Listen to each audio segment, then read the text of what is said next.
నమస్తే, welcome to ATV. So ఈరోజు మనతో పాటు ఒక స్పెషల్ గెస్ట్ ఉన్నారు. అయితే తెలంగాణ ఉద్యమంలో ఏదైతే ప్రత్యేక తెలంగాణ కోసం పోరాడిన ఉద్యమంలో కూడా కీలక పాత్ర పోషించారు. అయితే ఇప్పుడు కూడా ఆ గత ప్రభుత్వాన్ని ఇప్పుడున్న ప్రభుత్వాన్ని కూడా ప్రశ్నిస్తూ ఉన్నారు పదే పదే. సో అదే ఎవరో కాదు, మనతో పాటు ఉన్నారు రాజు నేత గారు, తెలంగాణ ఉద్యమకారుడు. మాట్లాడదాం. అంటే అప్పుడు తెలంగాణ ఉద్యమంలో ఎట్లా ఉంది, ఇప్పుడు ఎట్లా ఉంది, ఎందుకంటే గత 10 సంవత్సరాలు బీఆర్ఎస్ ప్రభుత్వం పాలన చూసాము. ఇప్పుడు సంవత్సరం పూర్తవుతుంది కాంగ్రెస్ ప్రభుత్వం వచ్చి. సో ఇప్పటికి కూడా ప్రశ్నిస్తూ ఉన్నారు గత ప్రభుత్వాన్ని, ఈ ప్రభుత్వాన్ని. అనేక కేసులు కూడా వారి మీద వేసుకొని ఇప్పటికీ కూడా జైళ్ళకి కోర్టుల చుట్టూ కూడా తిరుగుతున్న పరిస్థితి కనిపిస్తూ ఉంది. సో మనం మాట్లాడదాం అన్నగారితో, ఎట్లా ఉంది ఇప్పుడు పరిస్థితి అని చెప్పేసి. అన్న నమస్తే. నమస్తే. సో ఇట్లా ఉందన్న, తెలంగాణ ఉద్యమంలో చాలా పోరాటాలు చేశారు. ఫైనల్గా తెలంగాణ వచ్చేసింది, 10 సంవత్సరాలు గడిచిపోయింది. గత ప్రభుత్వం చూసాను, ఇప్పుడున్న ప్రభుత్వాన్ని కూడా చూసాము. సో ఎట్లా ఉంది మరి తెలంగాణ ఉద్యమకారుడిగా జీవితం ఎట్లా ఉంది అసలు? అందరికీ నమస్కారం అండి. నిజంగా ప్రత్యేక తెలంగాణ రాష్ట్ర సాధనలో అంటే 2009లో ప్రారంభమైనటువంటి తెలంగాణ ఉద్యమంలో ప్రత్యక్షంగా పాల్గొనడం అది ఒక రకంగా చెప్పాలంటే మాకు అదృష్టం కావాలి. ఎందుకంటే 1969 నుంచి ఈరోజు ప్రత్యేక తెలంగాణ ఉద్యమం చాలా సంవత్సరాల పాటు కొనసాగింది. తొలి దశలో చాలామంది అమరులయ్యారు. మలిదశ తెలంగాణ ఉద్యమంలో మా ముందు ఎంతోమంది అమరులు ఈరోజు త్యాగాలు చేశారు ప్రత్యేక తెలంగాణ రాష్ట్రం కావాలని. నాకు తెలిసి మన దేశ చరిత్రలోనే స్వాతంత్ర ఉద్యమం తర్వాత అంత భారీ స్థాయిలో జరిగినటువంటి ఉద్యమం ఎక్కడ ఏ రాష్ట్రంలో లేదు. అది తెలంగాణలో ఉంది. అందులో పాల్గొనడం, ప్రత్యక్షంగా ఉండడం మాలాంటి ఉద్యమకారులందరూ కూడా చాలా పాఠాలు నేర్చుకున్నాం మేము. అయితే ఈరోజు ప్రత్యేక తెలంగాణ ఉద్యమంలో 1200 మంది ఎవరైతే అమరులయ్యారో వారి త్యాగాలను మేము భుజాల మీద వేసుకొని ఇప్పటికి కూడా ఇందాక నువ్వు చెప్పినట్టు గత 10 సంవత్సరాల కాలంలో టీఆర్ఎస్ ప్రభుత్వం మీద పోరాటం చేయడం, మళ్ళీ కొత్తగా వచ్చినటువంటి కాంగ్రెస్ పార్టీ ఈ సంవత్సరం పాటు ఈ రోజుకి ఓట్లేసి ప్రజలు అంటే నవంబర్ 30 తారీఖు వరకు ఓట్లేసి సంవత్సరం అవుతుంది. కాబట్టి మేము ఎప్పుడు కూడా పోరాట ఉద్యమ నాయకులుగానే ఉండాలనేది మా ఉద్దేశం. ఎందుకంటే ఉద్యమంలో మేము కన్నీళ్ళని చూసినాం, కడగన్లను చూసినాం, కష్టాలను చూసినాం, ఈ వీరుల త్యాగాలను చూసినాము. తర్వాత ఆ త్యాగాలు చేసినటువంటి అమరవీరుల కుటుంబాల యొక్క బాధను మేము దగ్గర నుంచి చూసినాం. కాబట్టి ప్రత్యేక రాష్ట్రం ఎందుకు ఏర్పాటైంది, దాని యొక్క లక్ష్యాలు నెరవేరుతున్నాయా లేదా అనేది మాలాంటి ఉద్యమకారుల మీద అందరి మీద బాధ్యత ఉంది. ఈరోజు రాష్ట్రం ఏర్పాటు ఒక్కటే కాదు కదా, రాష్ట్రం ఏర్పాటైన తర్వాత జరుగుతున్నటువంటి పరిణామాల మీద కూడా మనం ప్రతినిత్యం మాట్లాడుకోవాలి. కాబట్టి ఖచ్చితంగా ఈరోజు తెలంగాణ రాష్ట్రంలో ఉన్నటువంటి అందరి ఉద్యమకారులు, తెలంగాణ ఉద్యమకారులు అందరిది కూడా ఈరోజు భాగస్వాములు. గత 2009 నుంచి 15 సంవత్సరాల నుంచి తెలంగాణ రాష్ట్రం కోసం ఏర్పాటైన తర్వాత ప్రత్యేక రాష్ట్రం వచ్చినాక కూడా సమస్యల మీద పోరాటం చేయడమే మేము మాలాంటి వాళ్ళం ఎజెండాగా పెట్టుకున్నాం. సో ఎట్లా ఉందన్న మరి పరిస్థితి? బీజేపీ పార్టీలో తెలంగాణ ఉద్యమ పోరాటంలో కూడా పనిచేశారు, ఇప్పుడు కూడా బీజేపీలో కొనసాగుతూ ఉన్నారు. సో మరి ఎట్లా ఉన్నారు బీజేపీలో? మీ పరిస్థితి ఎట్లా ఉంది? అంటే బీజేపీ పార్టీ పరిస్థితి ఎట్లా ఉంది తెలంగాణలో ఇప్పుడు? ఈరోజు మాలాంటి ఉద్యమకారులు చాలామంది, ఎందుకంటే అనేక పోరాటాలు చేసి తెలంగాణ తెచ్చుకున్నాం, ప్రత్యేక రాష్ట్రం అయితే మనకంటూ ఒక గుర్తింపు ఉంటుంది, మనకేదో లాభం జరుగుతుంది అనుకుంటాం. సో ఇంత పోరాటం తెచ్చుకున్నారు బీజేపీలో, అంటే పార్టీలో మీలాంటి వాళ్ళకి గుర్తింపు వస్తుందా అంటే ఏం చెప్తారు? ఈరోజు మీరు అన్నట్టు నిజంగా పార్టీల కంటే కూడా, అంటే ఎవరైనా ఏ కాంగ్రెస్ పార్టీ కానీ, టీఆర్ఎస్ కానీ, బీజేపీ కానీ, ఏ పార్టీలో కానీ ఉద్యమాలలో పనిచేసి వచ్చినటువంటి నాయకులకు వాళ్ళ పార్టీలలో ఉన్న వాళ్ళకంటే కూడా మేము ఫలానా పార్టీ అని చెప్పుకునే కంటే కూడా మేము ఉద్యమకారులు అని చెప్పుకుంటేనే మాకు చాలా గొప్పగా అనిపిస్తుంది. ఎందుకంటే పోరాటాలు చేసి వచ్చినాం కాబట్టి ప్రజల యొక్క ఆకాంక్షను ఈ ప్రభుత్వాలకు తెలియజేసే క్రమంలో ఎన్నోసార్లు జైలుకు పోయినాం, కేసులు పెట్టుకున్నాం, ఇప్పటికీ కోర్టుల చుట్టూ తిరుగుతూ ఉన్నాం, పోలీస్ స్టేషన్ల చుట్టూ తిరుగుతూ ఉన్నాం. కాబట్టి ప్రజల సమస్యల మీద నిత్యం పోరాటం చేస్తాం. ఈరోజు భారతీయ జనతా పార్టీ గురించి అడిగారు కాబట్టి, మీరు దేశంలో ఈరోజు సగానికంటే ఎక్కువ రాష్ట్రాల్లో భారతీయ జనతా పార్టీ రాష్ట్రాలలో అధికారంలో ఉంది. కేంద్రంలో 3వ సారి అధికారంలోకి వచ్చింది. నాకు తెలిసి జవహర్లాల్ నెహ్రూ తర్వాత, ప్రధానమంత్రి తర్వాత కాంగ్రెస్ పార్టీ, ఇప్పుడు ఎన్డీఏ గవర్నమెంట్ 3వ సారి వరుసగా అధికారంలోకి రావడం మామూలు విషయం ఏం కాదు. దానికి మోడీ గారి చరిష్మా అంటారా, లేకపోతే అమిత్ షా గారి చాణక్యం అంటారా, ఏదంటారా, కానీ భారతదేశంలో ఈరోజు సక్సెస్ఫుల్గా 3 టర్ముల పాటు ఈరోజు ప్రభుత్వాన్ని ఏర్పాటు చేయడం నడిపించడం అనేది మామూలు విషయం కాదు. ఎవరైనా చెప్తారు 2 సార్లు అధికారంలోకి వచ్చిన తర్వాత 3వ సారి రావాలంటే ప్రజల వ్యతిరేకత ఉంటుందని. టీఆర్ఎస్ మీద తెలంగాణలో చూసారు కదా, 10 ఏళ్ల పాటు పరిపాలన చేసినటువంటి టీఆర్ఎస్ పార్టీ మీద వ్యతిరేకత వచ్చి 3వ సారి అధికారాన్ని కోల్పోయింది. కానీ కేంద్రంలో భారతీయ జనతా పార్టీ ఆధ్వర్యంలోని ఎన్డీఏ భాగస్వామ్య పక్షాలతో మళ్ళీ 3వ సారి అధికారంలోకి రావడం మామూలు విషయం కాదు. కానీ అంటే బాగానే ఉంది, అంటే 3వ సారి అధికారంలో బీజేపీకి ప్రజలు మద్దతు తెలిపారు, వచ్చింది. కానీ మొన్న జరిగిన మహారాష్ట్ర జార్ఖండ్ ఎన్నికల్లో కూడా మహారాష్ట్రలో గెలిచిన బీజేపీ జార్ఖండ్లో ఎందుకు గెలవలేదు అంటే ఏమంటారు? ఎందుకు ఆ జార్ఖండ్లో బీజేపీని తిరస్కరించాలంటే ఏం చెప్తారు? ఈరోజు జార్ఖండ్లో వచ్చిన సీట్లను కూడా మనం చూడాలి. అంటే స్థానికంగా ప్రాంతీయ పార్టీలకు వచ్చినటువంటి సీట్లు, జాతీయ పార్టీలకు వచ్చినటువంటి సీట్లను చూస్తే జార్ఖండ్ ముక్తి మోర్చాకు వాళ్ళకి సొంతంగా 34 సీట్లు వచ్చినాయి. భారతీయ జనతా పార్టీకి 21 సీట్లు వచ్చినాయి. మొత్తం 81లో కాంగ్రెస్ పార్టీకి 16 సీట్లు వచ్చినాయి. కానీ ఓట్ల పర్సంటేజు అన్ని పార్టీల కంటే ఎక్కువగా ఈరోజు భారతీయ జనతా పార్టీకి ఉంది. 33% ఓట్లు ఈరోజు జార్ఖండ్లో భారతీయ జనతా పార్టీకి వచ్చినాయి. అంటే దాదాపు 59,21,474 ఓట్లు ఈరోజు జార్ఖండ్లో భారతీయ జనతా పార్టీకి పడ్డాయి. నేను ఏమంటానంటే ఏ రాష్ట్రంలో ఎన్నికలు జరిగినా భారతీయ జనతా పార్టీని ఆదరిస్తూ ఉన్నారు. తెలంగాణనే తీసుకుందాం, అసలు దక్షిణాది రాష్ట్రాల్లో భారతీయ జనతా పార్టీ పనిచేయదు, హిందుత్వ ఎజెండా ఇక్కడ పనిచేయదు. బీజేపీ అంటే కేవలం ఉత్తరాది రాష్ట్రాలకు సంబంధించింది. బీజేపీ దక్షిణ రాష్ట్రాల్లో ఎక్కడ కూడా అధికారంలోకి రాదు. అసలు ఎన్నికల్లో పోటీ చేస్తే కూడా వాళ్ళకి డిపాజిట్లు రావు. గతంలో 119 స్థానాల్లో పోటీ చేస్తే ఎక్కడ డిపాజిట్లు రాలేదు అనే దగ్గర నుంచి ఈరోజు మేము 8 అసెంబ్లీ స్థానాలు గెలిచినాం, 8 పార్లమెంటు స్థానాలు గెలిచినాం, ఒక ఎమ్మెల్సీ గెలిచినాము. ఈరోజు 37% తెలంగాణ రాష్ట్రంలో ఓట్లు ఈరోజు భారతీయ జనతా పార్టీకి పడ్డాయి. సో డెఫినెట్గా మాకు పూర్తి స్థాయిలో నమ్మకం, విశ్వాసం ఉంది. రాబోయే అసెంబ్లీ ఎన్నికల్లో భారతీయ జనతా పార్టీ తెలంగాణ రాష్ట్రంలో అధికారంలోకి వస్తుంది.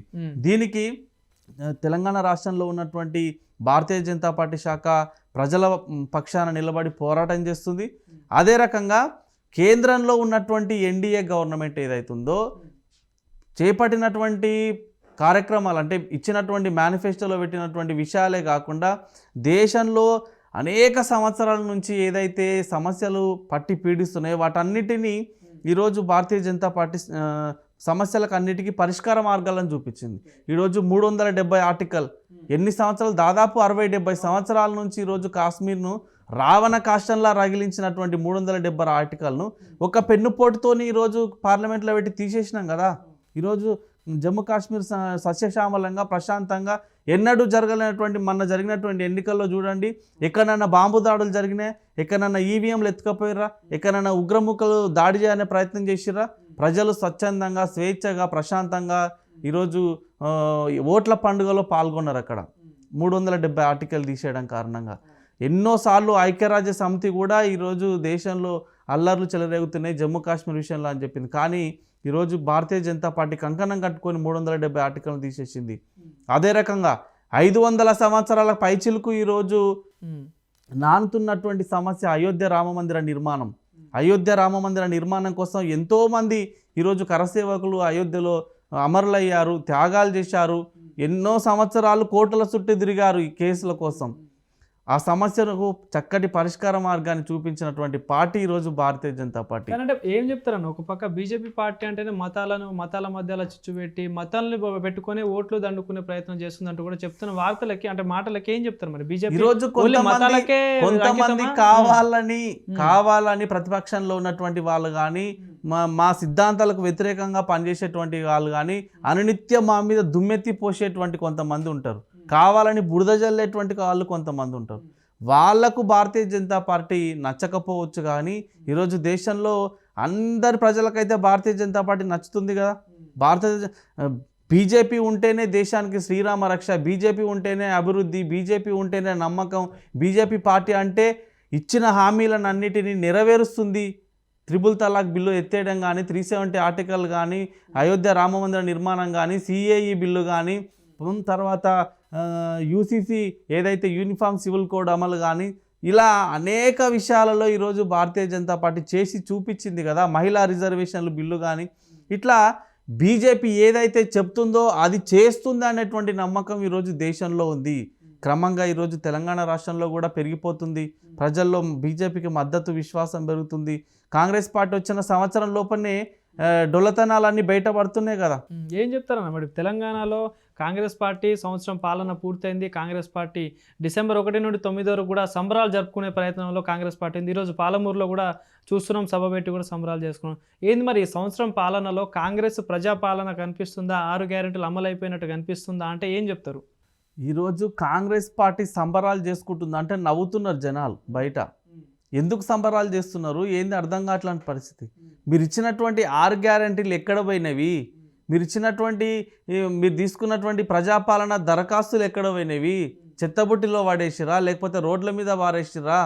ప్రజాపాలన దరఖాస్తులు అయితే తీసుకురు కదా హడావిడిగా ఒక డేట్లు పెట్టి వార్డు స్థాయిలో వార్డు ఆఫీసులలో గ్రామ పంచాయతీ ఆఫీసుల్లో క్యూలో నిలబడి జనాలను అందరినీ కూడా హడావిడిగా ఇంట్లో ఉన్నటువంటి పిల్ల జల్ల ముసలి ముతక స్త్రీలు పురుషులు అందరూ ప్రజాపాలన దరఖాస్తులు ఇస్తే మాకు పథకాలు వస్తాయని చెప్పేసి అందరూ నిలబడి ఫాములు నింపి మీ మీడియా వాళ్ళు కూడా వచ్చి అక్కడ నిలబడి గవర్నమెంట్కి సంబంధించినటువంటి విషయాల్లో జోక్యం చేసుకొని చూపించారు కదా. ప్రజాపాలన దరఖాస్తులు ఎక్కడ పోయినాయి? ఎక్కడ నాకు ఊస్తుందా దరఖాస్తుల విషయంలో? పోయింది కదా. వీళ్ళు ఇచ్చినటువంటి 6 గ్యారంటీల పేరుతో వీళ్ళు మేనిఫెస్టోలో పెట్టినటువంటి విషయాలు అనేకం ఉన్నాయి. 420 హామీలు ఇచ్చారు ఈరోజు కాంగ్రెస్ పార్టీ తెలంగాణ అభివృద్ధి కోసం. ఇచ్చిన 6 గ్యారంటీలకే దిక్కు లేదు. కేవలం ఒకటి మాత్రం నడుస్తుంది, ఉచిత బస్సు ప్రయాణం అనేది. అది కూడా అనేక విమర్శలకు వ్యతిరేకతకు ఈరోజు గురైతుంది. మిగతా ఏది కూడా ఎక్కడ కూడా అమలు కావటం లేదు. యువ వికాసం అని పెట్టిరు. యువ వికాసం పేరిట మీరు ఇస్తాన్న 10 లక్షల రూపాయలు ఎటు పోయినాయి? యువతకు మీరు సంవత్సరం లోపల ఇస్తాన్న 2 లక్షల ఉద్యోగాలు ఎటు పోయినాయి? రాహుల్ గాంధీ గారు అశోక్ నగర్ వచ్చి కూడా చెప్పడం, రాహుల్ గాంధీ గారు ఇచ్చినటువంటి డిక్లరేషన్ ఎటు పోయింది? రైతులకు సంబంధించి ఈరోజు మాబ్నార్లో రైతు పండగ అని చెప్పి విజయోత్సవాల పేరిట సభను పెట్టిరు కదా ఈరోజు. అయ్యా మీరు రైతులకు ఏం చేసిరని ఈరోజు సభలు పెట్టి విజయోత్సవాలు జరుపుతూ ఉన్నారు? నాకు అర్థం కావట్లేదు. ఈరోజు మీరు రైతు బంధు పేరును రైతు భరోసాగా మారిస్తే అయిపోయిందా? సంవత్సరం నుంచి మీరు ఒక్కసారన్న రైతు భరోసా పెంచిన 15,000 రూపాయలు వేసిర్రు ఇప్పటిదాకా? వేయలే కదా. మరి ఎందుకు ఈరోజు రైతు సంబరాల పేరిట సంబరాలు పెట్టిర్రు? అంటే ఎప్పుడు చేయని విధంగా మేము 18,000 కోట్లు రుణమాఫీ చేసినాం రైతులకి. గత ప్రభుత్వం చేయింది మేము చేసి చూపించినాం. కాంగ్రెస్ పార్టీ అంటేనే రైతు రుణమాఫీకి నా పేరు అని చెప్పి లెక్కలు చూసుకుంటే నేను ఒక్కటే విషయం చెప్తున్నా నవీన్ గారు. లెక్కల విషయానికి వస్తే ఈరోజు రైతులు ఎంతమంది ఉన్నారు, వాళ్ళకి ఎంతమందికి రుణమాఫీ చేయాలని అంటే వ్యవసాయ శాఖ మంత్రి ఒక విషయం చెప్తాడు, వేరే మంత్రులు ఒక విషయం చెప్తారు, స్వయంగా సీఎం రేవంత్ రెడ్డి గారు ఒక విషయం చెప్తారు, మిగతా పార్టీలో ఉన్నటువంటి ఎమ్మెల్యేలు ఇంకొక రకంగా చెప్తారు. ఈరోజు రాష్ట్రంలో ఉన్నటువంటి రైతుల సంఖ్య ఎంత, వాళ్ళు తీసుకున్నటువంటి రుణాల సంఖ్య ఎంత, వాటికి పొంతన ఉందా? ఈరోజు రైతు సంబరాల పేరిట పెట్టిన మాబ్నార్లో పెట్టినందుకు నిన్నటికి నిన్న హడావిడిగా ఆర్థిక శాఖ దగ్గర పర్మిషన్ తెచ్చుకొని 30,000 కోట్లు మేము మళ్ళీ రైతులకు ఎవరెవరైతే మిగిలిపోయారో 2 లక్షల రూపాయల రుణమాఫీలో మేము ఈరోజు వేస్తున్నామని చెప్పారు. మీరు ఆగస్టు 15 వరకు మొత్తం ఏకకాలంలో 2 లక్షల రూపాయల రుణమాఫీ చేస్తామని చెప్పారు కదా. ఇప్పటివరకు ఏడ చేసిరు? మరి అది చేయలేదు కదా. ఇదొకటి. తెలంగాణ ఉద్యమకారులకు మీరు ఇచ్చినటువంటి హామీలు అనేక రకమైనటువంటి హామీలు ఇచ్చిరు. 250 గజాల జాగాలు ఈరోజు తెలంగాణ ఉద్యమకారులకు ఇస్తా అని చెప్పారు. అమరవీరుల కుటుంబాలకు గతంలో టీఆర్ఎస్ పార్టీ 400 మందికి మాత్రమే సాయం చేసింది. 800 మందికి ఈరోజు ఇంకా అన్యాయం జరిగింది. వాళ్ళకి ఎలాంటి లబ్ధి చేకూరలేదు, వాళ్ళకి సాయం అందలేదు. ఇప్పటివరకు మేము చేస్తామని చెప్పారు, ఇప్పటివరకు చేయలేదు. నిరుద్యోగులకు సంబంధించి 2 లక్షల ఉద్యోగాలు నింపుతామన్నారు. తర్వాత ప్రతి నిరుద్యోగి లెక్క తీసి తెలంగాణ రాష్ట్రంలో 4,016 రూపాయలు 3,016 రూపాయలు ఈరోజు నిరుద్యోగ భృతి ఇస్తామని చెప్పారు. ఎక్కడన్నా అమలవుతుందా? పెంచిన పెన్షన్లను మేము వచ్చిన వెంటనే పెంచుతాము ఇస్తామని చెప్పారు. ఎక్కడైనా వస్తుందా ఈరోజు? అంటే గత ప్రభుత్వం విధ్వంసం చేసింది, దాన్ని అంతా లెక్కలు సెట్ చేసి ఖాళీలు ఉన్న పూర్తి చేసి కూడా మేము ఇస్తా ఉన్నాం. ఇప్పటికీ 53,000 60,000 ఉద్యోగాలు ఇచ్చామని ప్రభుత్వం అంటా ఉంది. ఎంతవరకు వాస్తవం అంటారు ఇది? గత ప్రభుత్వం ఇచ్చిన నోటిఫికేషన్లకు పరీక్షలు పెట్టి రిజల్ట్స్ ఇస్తే వీళ్ళు అవి మా ఖాతాలో వేసుకొని మేమే నింపినామని చెప్పుకుంటున్నాం. ఇంతకంటే దౌర్భాగ్యమైన పరిస్థితి ఉందా? మీరు అశోక్ నగర్, దిల్సుఖ్ నగర్, అమీర్పేటలో నిరుద్యోగులు ఉంటారు కదా, పోయి వాళ్ళకి మైక్ పెట్టండి ఒకసారి, తెలుస్తుంది ఏందనేది. నేను ఒకటే చెప్తున్నా, కాంగ్రెస్ పార్టీ సంవత్సర కాలంలోనే ప్రజల యొక్క వ్యతిరేకత మూటగట్టుకున్నది. ఈరోజు అడుగడుగున ఎక్కడ పోయినా ప్రజలు ఎమ్మెల్యేలను మంత్రులను ప్రశ్నిస్తూ ఉన్నారు. మీరు చూడండి గురుకులాల పరిస్థితి ఎంత అగమ్య గోచరంగా తయారైంది ఈరోజు తెలంగాణ రాష్ట్రంలో. ఎవరైనా ఎట్లా సార్ ఏదైతే ఇప్పుడు గురుకులాలలో కూడా గత వారం రోజులు కూడా వార్తలు వింటా ఉన్నా, కొన్ని నెలలుగా కూడా జరుగుతూ ఉంది. ఫుడ్ పాయిజన్ అయ్యి కూడా దగ్గర 53-54 పిల్లలు చనిపోయారు ఇప్పటికే. సో మరి ఏం చెప్తారు అసలు దీని మీద? బీజేపీ స్టాండ్ ఏంది? బీజేపీ తరఫున మీరు చెప్పేది ఏంది? ఎందుకంటే గత ప్రభుత్వంలో జరిగింది, ఇప్పుడున్న ప్రభుత్వంలో కూడా బాగా వినిపిస్తూ ఉంది ఇదంతా. అసలు ఏంది ఈ గురుకులాల గురించి ఏం చెప్తారు? బీజేపీ స్టాండ్ ఏంది అసలు దీని మీద? చిన్న చిన్న పిల్లలు 5వ తరగతి నుంచి 10వ తరగతి వరకు విద్యార్థులను తల్లిదండ్రులు మా పిల్లలను గురుకులాలలో జాయిన్ చేస్తే మంచి భవిష్యత్తు ఉంటుంది, ఫ్రీ అకామిడేషను, ఫ్రీ ఫుడ్డు, తర్వాత మిగతా ఫెసిలిటీస్ అన్నీ కూడా ఫ్రీగా ఉంటుంది, గవర్నమెంట్ ఇస్తుందని చెప్పేసి మా పిల్లలను మా తల్లిదండ్రులుగా మాకు విద్య అందకపోయినా మా పిల్లలకు మంచి విద్య అందాలి, వాళ్ళ జీవితాలు బాగుపడాలని చెప్పేసి తల్లిదండ్రులు అందరూ కూడా పిల్లలను గురుకులాలలో జాయిన్ చేస్తున్నారు. కానీ పొద్దున లేచి పేపర్ ఓపెన్ చేసినా, పొద్దున లేచి టీవీలు ఓపెన్ చేసినా, ఎక్కడ చూసినా కానీ తెలంగాణ రాష్ట్రంలోని SC, ST, BC, minority, general అన్ని గురుకులాలలో 1000కి పైగా ఉన్నటువంటి గురుకులాలలో తెలంగాణ రాష్ట్రంలో ఎక్కడ ఏదో ఒక రోజు ఖచ్చితంగా ఘటన జరుగుతూ ఉంది. అది ఆహారం కలుషితం కావడం, వాటర్ కంటామినేటెడ్ కావడం, తర్వాత ఫుడ్ పాయిజన్తో పాటు అక్కడ పరిసరాలు బాగలేకపోవడం, తర్వాత బిల్డింగ్స్ బాగాలేకపోవడం, తర్వాత పిల్లలు సరిపడా వందలాది మంది పిల్లలకు 2-3 బాత్రూములు ఉంటే పిల్లలు బహిర్భూమికి చెంబులు పట్టుకొని బయటికి పోవడం, తద్వారా రైతులు పొలాల్లోకి పోతే రాళ్లతో కొట్టడం, పిల్లలు పేపర్లలో వచ్చిన ఇవన్నీ విషయాలు. తర్వాత ఆ పిల్లలకు బయటికి పోయిన క్రమంలో మలమూత్ర విసర్జనల కోసం పిల్లలకు పాము కాట్లకు గురి కావడం, చనిపోవడం. ఇంటికి పోతేనేమో తల్లిదండ్రులు చదువుకోపో కొడుక అని నిన్ను గురుకులాలకు పంపిస్తున్నారు. బడికి పోతేనేమో ఆడ ఫెసిలిటీస్ సరిగా లేవు, టాయిలెట్స్ సరిగా లేవు, వాటర్ సరిగా లేదు, ఫుడ్ సరిగా లేదు. ఈరోజు మనిషి చదువుకోవాలంటే ఇవి మినిమం కట్టసి కదా, మినిమం ఉండాలి కదా. ఈరోజు ఒక విద్యార్థి చదువుకోవాలంటే ఆ ఫెసిలిటీసే సరిగా లేవు కదా. ఈరోజు గతంలో చూసినాం మనం, నల్గొండ జిల్లాలో కొన్ని పాఠశాలలో పిల్లలకు ఎలుకలు కరిచినాయి, పాము కాట్లు, తేళ్లు కరిచినాయి. ఈరోజు టాయిలెట్స్ సరిగా ఉండకపోవడం, వాటర్ రాకపోవడం, విద్యార్థులకు మీరు ఇబ్రహీంపట్నంలో ఒక పాఠశాలలో గత 10 సంవత్సరాల కాలంలో జరిగిన విషయాలు కొన్ని గుర్తు చేస్తా. ఇబ్రహీంపట్నంలో పిల్లలు యుక్త వయసులో ఉన్నటువంటి అమ్మాయిలకు 4 రోజుల పాటు గురుకుల స్కూల్లో వాటర్ లేకపోతే, ఎవరికి చెప్పినా పట్టించుకోకపోతే, ప్రిన్సిపాల్ కానీ అక్కడ ఉన్నటువంటి అధికారులకు ఎవరికి చెప్పినా పట్టించుకోకపోతే, అమ్మాయిలందరూ కూడా ఇబ్రహీంపట్నం మెయిన్ రోడ్ల మీదకి వచ్చి కూర్చొని భారీ ఎత్తున ఆందోళన కార్యక్రమాలు చేసిర్రు. వాటర్ రావట్లేదు, మాకు కనీసం స్నానం చేయడానికి, తాగడానికి అని చెప్పేసి. వాళ్ళు చెప్తుంటే కొన్ని విషయాలు, మేము యుక్త వయసులో ఉన్నాము, మాకు కొన్ని రకాలైనటువంటి శారీరకంగా ఇబ్బందులు ఉంటాయి, కానీ మేము రోజు స్నానం చేసేటువంటి క్రమంలో 4 రోజుల పాటు మాకు నీళ్లు రాకపోతే ఎట్లా, మేము ఏం చేయాలని చెప్పేసి ఇంతటి ఘోరమైనటువంటి పరిస్థితిలో ఉన్నది. గతంలో ఉన్నటువంటి ప్రభుత్వం కూడా విద్యార్థులు ఏదైనా సమస్య వచ్చి మానసిక ఆందోళనకు గురయ్యో లేకపోతే ఆ ఫుడ్ పడక లేకనో చనిపోతే ఈరోజు ప్రభుత్వాలు మీనమేషాలు లెక్కిస్తున్నాయి, పట్టించుకోకుండా వాళ్ళని. మీరు నమ్మరు, చనిపోయినటువంటి విద్యార్థి యొక్క శవాన్ని గురుకులాలలో ఈరోజు గుట్టు చప్పుడు కాకుండా హాస్పిటల్కి తరలిస్తున్నారు. విద్యార్థుల యొక్క తల్లిదండ్రులకు చాలా సమయం తర్వాత వాళ్ళకి ఇన్ఫార్మ్ చేస్తున్నారు. ఇంతటి ఘోరం ఎక్కడన్నా ఉందా అండి? ఎట్లుందన్న మన ఇప్పుడు తెలంగాణలో విద్యా వ్యవస్థ ఎట్లా ఉందంటే ఏం చెప్తారు? ఎందుకంటే ఇప్పటికీ విద్యాశాఖ మంత్రి లేని పరిస్థితి మన తెలంగాణ రాష్ట్రంలో. ఏం చెప్తారు? విద్యా వ్యవస్థ ఎట్లా ఉందనంటే ఏం చెప్తారు? ఈరోజు బస్సుకు డ్రైవర్కి లేకపోతే బస్సు ఎట్లా పోతుంది ఒకసారి ఆలోచన చేయండి. ఈరోజు విద్యాశాఖ పరిస్థితి కూడా ఆ రకంగానే ఉంది.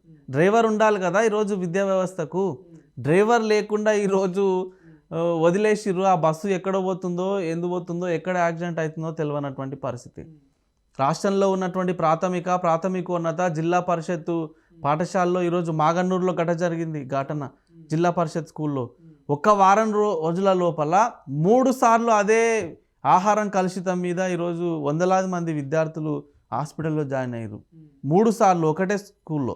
ఓకే, అక్కడ ఉన్న డిఈఓ ఏం చేస్తుండు, ప్రిన్సిపాల్ ఏం చేస్తుండు, సంబంధిత కలెక్టర్ ఏం చేస్తుండు అంటే దీనికి అంతటికి కారణం ఏంది?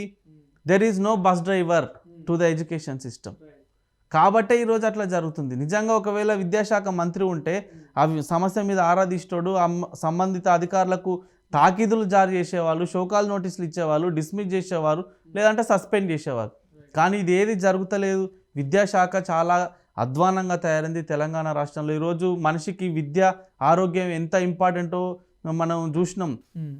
ఈ విషయంలో ఢిల్లీ ప్రభుత్వాన్ని మనం ఎంతో కొంత మెచ్చుకోవచ్చు. తెలంగాణ రాష్ట్రంలో గత 10 సంవత్సరాల కాలంలో విద్యను నాశనం చేసిరు, ఆరోగ్యాన్ని మొత్తం కూడా గాలికి వదిలేసిరు. ఆరోగ్య పరిస్థితి ఈరోజు గాంధీ ఉస్మానియా ఆసుపత్రి ఒకసారి పోయి మీరు మీడియా వాళ్ళు పోయి చూడు, కెమెరా పెట్టండి, ఎంత దారుణంగా ఉందంటే రోగుల పరిస్థితి, అక్కడ ఆరోగ్య పరిస్థితి చాలా ఘోరంగా ఉంటుంది. ఈరోజు విద్యను ఆరోగ్యాన్ని గాలికి వదిలేస్తే ప్రభుత్వాలు ఎక్కడ కూడా సక్సెస్ కావు, 100% చెప్తున్నా ఇది నేను. సో ఏం చెప్తారన్న ఫైనల్గా దేశవ్యాప్తంగా బీజేపీ కూడా అన్ని రాష్ట్రాలలో గెలుపు పొందుతూ ఉంది. సో మరి తెలంగాణలో నెక్స్ట్ బీజేపీ ఫామ్లోకి వస్తుందా? నెక్స్ట్ తెలంగాణ అంటే బీజేపీ టార్గెట్ ఏంటంటే ఏం చెప్తారు? భారతీయ జనతా పార్టీ తెలంగాణ రాష్ట్రంలో అధికారంలోకి రావడానికి అనుకూలమైనటువంటి పరిస్థితి నేడు ఉంది. ఖచ్చితంగా ప్రజలందరూ కూడా మాకు మద్దతు పలుకుతూ ఉన్నారు. భారతీయ జనతా పార్టీ అయితేనే కేవలం ఇచ్చిన మాట మీద నిలబడుతుంది, ఇచ్చేటువంటి హామీలన్నీ నెరవేరుస్తుందని చెప్పేసి ప్రజలు. భారతీయ జనతా పార్టీ కూడా తెలంగాణలో ఎందుకు రాలేకపోతుంది? మీ ఇప్పుడు ఇక్కడ ఉన్న నాయకులు కూడా చాలా ఎంత చేస్తున్నా కూడా ఎందుకు రాలేకపోతుంది అంటే ఏం చెప్తారు మరి ఫైనల్గా? అంటే కొన్ని రకాల ఎన్నికల ముందు జరిగేటువంటి కొన్ని ఇబ్బందికరమైనటువంటి పరిస్థితుల కారణంగా ఆ రకంగా జరిగిందేమో, కానీ 100% వచ్చే ఎన్నికల్లో మాత్రం మాకు పూర్తి విశ్వాసం ఉంది. అంటే 10 ఏళ్ళు టీఆర్ఎస్ పరిపాలన చూసిరు, ఇంకా 4 ఏళ్ళు వీళ్ళ పరిపాలన కూడా చూస్తారు. ఈ సంవత్సరానికే ఆల్రెడీ వీళ్ళ మీద వ్యతిరేకత వచ్చింది, కానీ ఇంకా 4 ఏళ్ళు కూడా చూస్తారు. కాబట్టి 100% ఒక్కసారి నేను ఈ మీడియా సందర్భంగా తెలియజేస్తున్నా, వచ్చే ఎన్నికల నాటికి బీజేపీ బలపడుతుంది ఖచ్చితంగా. ఇప్పటికే మాకు 37% ఓట్లు తెలంగాణ రాష్ట్రంలో వచ్చినాయి. కాబట్టి తెలంగాణ రాష్ట్ర అభివృద్ధి కోసం ప్రజల యొక్క మద్దతును కూడగట్టుకోవడంలో భారతీయ జనతా పార్టీ ఉంది. తప్పకుండా రాబోయే రోజుల్లో తెలంగాణ గడ్డ మీద కాషాయం జెండా ఎగరవేయడమే లక్ష్యంగా ప్రతి భారతీయ జనతా పార్టీ కార్యకర్త నాయకుడు పనిచేస్తాడు. ఆ రకంగా ముందుకు పోతాం. తప్పకుండా మా ప్రభుత్వం ఏర్పాటు అవుతుంది. రైట్. థ్యాంక్ యూ అన్న. Thank you.